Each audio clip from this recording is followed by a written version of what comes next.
బాలీవుడ్ లో 50 ఏళ్ళు దాటిన ఒక కండల వీరుడు తన వయసులో సగమన్న కథానాయకుతో కలిసి నటించినపై విమర్శలు వస్తే ఆమెతో మాత్రమే కాదు ఆమెకు పుట్టబోయే అమ్మాయితో కూడా నటిస్తానని మీకేంటి బాధ అన్నాడు. ఇంకెవరు మన సల్మాన్ ఖాన్.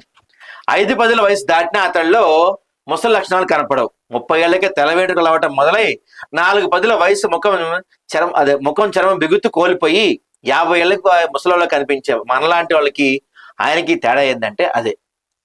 ఆ, ఇలా ఒకరు కాదు ఇద్దరు కాదు, ఇటీవల కాలంలో చాలా మంది సెలబ్రిటీలను చూస్తే వయసు అస్సలు తెలియడం లేదు. 60-70 ఏళ్ళు వచ్చిన హీరోలు సైతం 40-50 ఏళ్ళు ఉన్నట్టుగా కనిపిస్తున్నారు.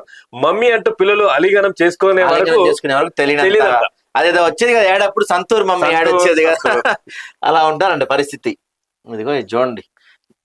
సో చికిత్సలు బోల్డ్ ఉన్నాయంట. నల్లగా ఉన్న వాళ్ళు తెల్లగా అవడానికి ఉన్నాయి, ఫిల్లర్లు ఉన్నాయంట, ప్లేట్లెట్ తర్వాత photo facial, skin boosting injection, hair growth treatment, thread lift, blepharoplasty, face lift ఇట్లాంటి చాలా ఉన్నాయంట. మగవారికి మనకి ఇట్లాంటివి ఉండగా మనకి ఎక్కువ మంది చేయించుకునేది ఏంటంటే హెయిర్ ట్రాన్స్ప్లాంటేషన్.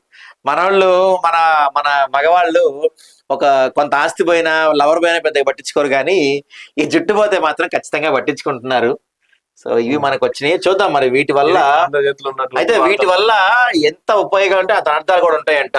చూసి చేయించుకోండి ఇక.